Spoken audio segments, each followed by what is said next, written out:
자, 이번엔 저희가 준비한 두 번째 이야기 시작하겠습니다. 국민의힘 소식 전해드릴 텐데요. 제 자리 들어가서 두 번째 소식 이어가겠습니다.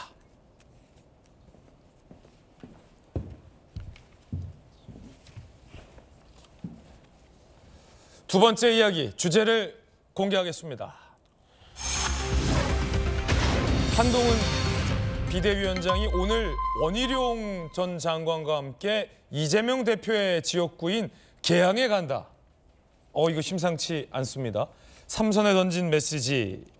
먼저 한동훈 비대위원장이 비대위원장을 맡고 나서 이재명 대표나 민주당을 과거처럼 날카롭게 공격하는 발언들이 잘 없었습니다. 그런데 어제 작심하고 비판을 했습니다. 두 가지입니다.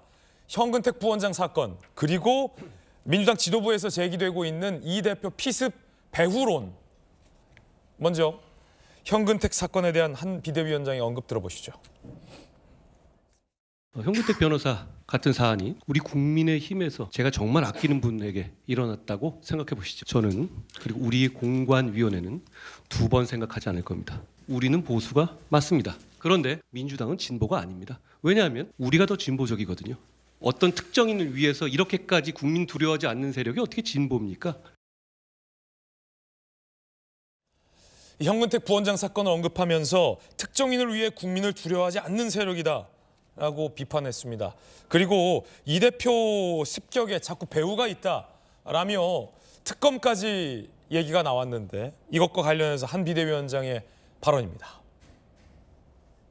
민주당은 이 대표의 이 피습 사건과 관련해서 희한한 음모론들을 계속 이어가고 있습니다. 일종의 이 상황을 출구 전략으로 하려고 하는 것 같은데요. 음모론을 먹고 사는 정당이 어떻게 공당일 수 있겠습니까? 배후 얘기하던데 어떤 걸 상상하시는 건지 제가 묻고 싶습니다.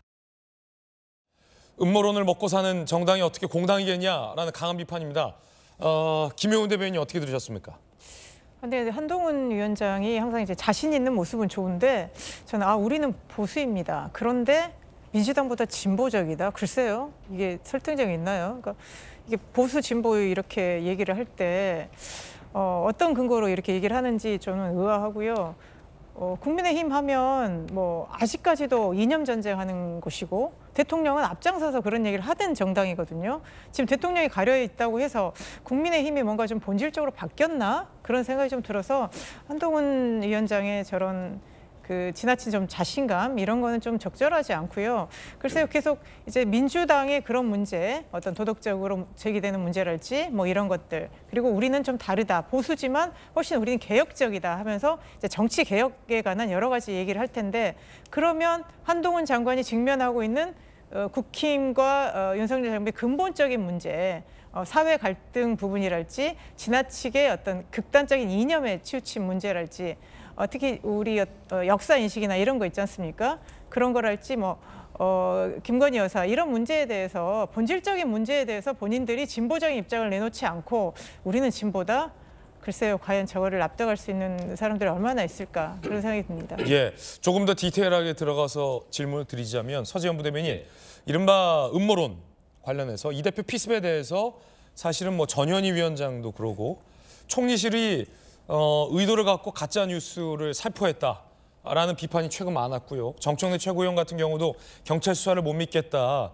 자꾸 이러면 특검할 수 있다 라면 이번에도 또 특검을 거론하면서 배후가 있는데 왜 배후를 밝히지 않느냐라는 취지의 발언, 그리고 습격한 60대가 굉장히 고도로 훈련된 습격범이다 라면 배후가 누군지 밝히라 라는 것과 관련해서 계속 주장을 이어오고 있잖아요.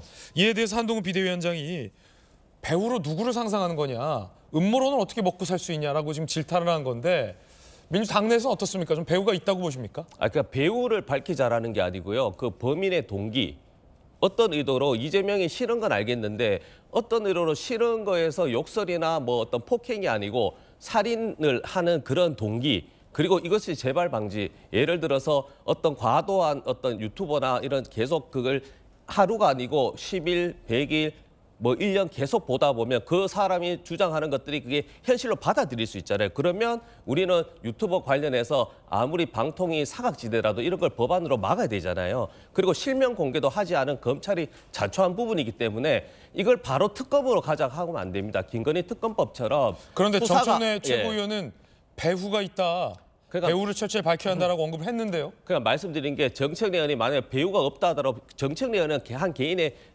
의견이잖아요. 그 한동훈 비대위원장도 지금 희한한 음모론이라고 하잖아요. 그러면 국민의힘이 모든 사람 5천만 국민이 희한한 음모론을 믿진 않지 않습니까? 그래서 저는 중요한 것은 그 단어 뭐 그런 표현보다는 전체적으로 왜 민주당이 이것을 배우가 있다는 게 아니고 이 동기 그리고 이 저 피해 그 가해자가 지금 또 공개가 안 되고 있습니다. 그런데 경찰에서는 중대하지도 않고 이것이 공공의 이익에 우선하지 않다고 해서 비공개인데 과거 사례 박근혜 전 대통령 사례라든지 리포트 관련해서는 하루 만에 다 공개했거든요. 왜냐하면 공개해야지 동기를 찾을 수 있잖아요. 뭘 공개했단 말씀이시죠? 실명 공개. 그러니까 범인의 실명도 지금 공개하지 않다 예. 보니 그러니까 의문을 계속 제기하고 수사를 제대로 한 번 더 해보자. 신상을 공개하라. 그렇죠.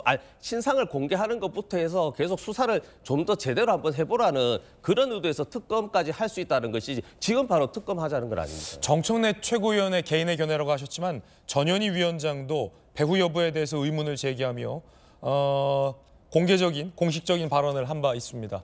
배후가 있다라는 것은 개인의 비단, 문제 제기만은 아니다라는 명확한 사실관계 다시 한번 짚어드리는데 전현희 위원장도 최고위원도 최고위 회의에서 거듭 배후가 언급되고 있는 것과 관련해서 한 비대위원장은 이걸 음모론을 먹고 사는 정당이다라고 비판을 했습니다. 여러분은 어떻게 생각하십니까? 궁금한데요. 진중호 교수님은 어떠십니까? 민주당 정치인들이 집단적으로 할 거는 고질병이에요. 사고 방식이 그렇습니다, 이 사람들은. 그러니까 우리가 보면은 우리는 신이 아니기 때문에 어떤 사실들이 있으면 여기저기 구멍이 나 있어요. 근데 이 그 구멍 나 있는 부분 있죠. 이걸 갖다 부풀려가지고 엄청난 뒤에 뭔가가 음모가 있는 것처럼 막 부풀리는 게 이게 여태까지 이게 이제 이런 걸로 민주당이 자기 지지자를 설득해오고 선동해오고 그걸로 덕보았지 않습니까? 지금 그 짓을 계속 지금 하고 있는 겁니다. 좀 안타까워요. 정치인들이라면은 설사 유튜브 하나가 그런 짓을 한다 하더라도 정치인들 거리를 두고 배제를 해야 되거든요. 견제를 해야 되는데 그게 아니라 정치인들이 나서서 당의 최고위원회에서 지금 그런 얘기를 하고 있다는 게 민주당이 얼마나 한심한지를 지금 보여주는 거거든요. 그러니까 저는 이분들 뭐 IQ가 좀 부족한가 이런 생각도 들고 아니 생각을 해봐요. 그게 옳다고 얘기를 하잖아요. 그럼 얼마나 많은 불합리한 가정들을 해야 되냐면은 청와대에서 경찰청장한테 얘기를 하고 뭐 총장이 쭉쭉쭉 해가지고 다 해서 그걸 은폐해라라고 지시를 내렸다라는 건데 그 선에서 누구 하나라도 그런 게 있었으면 얘기가 안 나왔겠느냐. 그다음에 실명 공개다라는 건 아니 뉴욕타임스는 이미 했잖아요. 그거 실명 공개를 하지 못한 이유는 바로 뭐냐. 법률이 그걸 막고 있기 때문에 지금 현행법상 못하게 돼 있기 때문에 못한 것일 뿐인데 거기에 무슨 엄청나. 그다음에 실명이 밝혀진다고 뭐 그 사람 이름이 뭐라는 거 어차피 우리가 알지도 못하는 사람이 그 사람이 아버지가 지어주신 이름이 뭔지를 안다 그래가지고 실체가 드러납니까? 그다음에 이미 전문가들의 분석이 나왔거든요. 에로매니아다 이런 현상이다라고 나오는데 거기에 뭐가 더 있다라는 겁니까? 그래서 그걸 왜 특검을 해야 되느냐. 그다음에 민주당이 여태까지 뭐라 그랬어요. 그런 정치적 동기를 가지고 수사를 하는 게 검찰 아니었냐. 그렇기 때문에 검찰을 못 믿어가지고 검수완박. 수사권 몽땅 다 해가지고 경찰 줬단 말이죠. 경찰에서 그런 일이 일어났습니다. 이제 뭐라고 할 겁니까?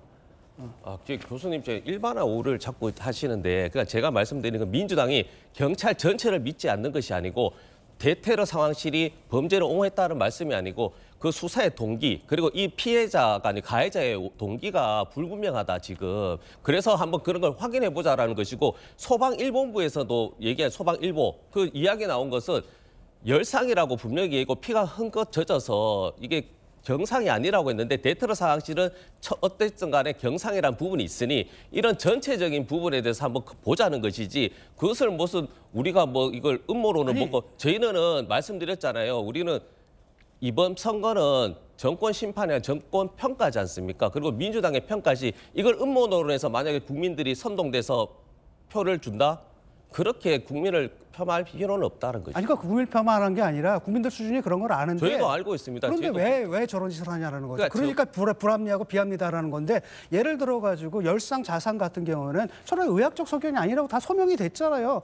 그래서 소방대원이 아주 상처만 딱 보고 얘기를 한 거고 나중에 이게 자상인 것은 뭡니까? 병원 가가지고 엑스레이 찍어보고 뭐 하다 보니까 나온 거고 그거야말로 의학적 진단인 건데 최초의 보고서 그걸 가지고 이걸 가지고 뭐 사건을 축소라. 그다음에 그걸 축소를 해서 도대체 뭘 하겠다는 겁니까? 경찰이 그걸 축소를 해서 뭐. 그러니까 예를 들어가지고 어떤 의심을 할 때는 그 의심에 따른 합리적인 뭐랄까 개연성이 있는 그 스토리가 있어야 되거든요. 근데 전혀 개연적이지 않은 상황들에서 이거 이상해, 이거 이상해, 이거 이상해 배우가 있는 것 같아. 심지어는 뭡니까 조직적인 배우가 있어 이런 것까지 띄우고. 저는 이런 식의 정치 좀 안 했으면 좋겠거든요. 아까 국민들 수준 아신다 그랬잖아요. 아시는 분들이 왜 그래요? 이 문제, 뜨거운 문제는 잠시 후 핫2 첫 번째 소식에서 더욱더 집중적으로 한번 논의해 보겠습니다. 뜨겁습니다. 아, 좋습니다. 토론 환영합니다. 그 민주당 최고위원들의 IQ는 굉장히 높은 것 같습니다. 그래서 IQ가 낮지는 않은 것 같다라는 말씀 드리겠습니다. 상식적으로 상식적으로 가정을 할 때 사람들 의심을 제거할 때도 뭔가 개연성이 있어야 되잖아요. 그런 거 없이 그냥 막 던져요, 막 던져. 그러니까 자기들이 제기하고 근데 의혹들이 엮어져 가지고 뭔가 개연적인 스토리가 만들어져야 되는데 그런 게 하나도 없거든요. 막 던지는 겁니다. 막 던지고 그다음에 검찰, 공찰. 교수님도 막 던질 수가 예. 있다고 스스로 하고. 자, 서부대님 네, 잠시만요. 알겠습니다. 예, 이제 근거 없는 음모론 속 주장색이다라는 진의로 선회해야 될 것 같습니다. 이 논란 잠시 후 또 전해드리겠고요.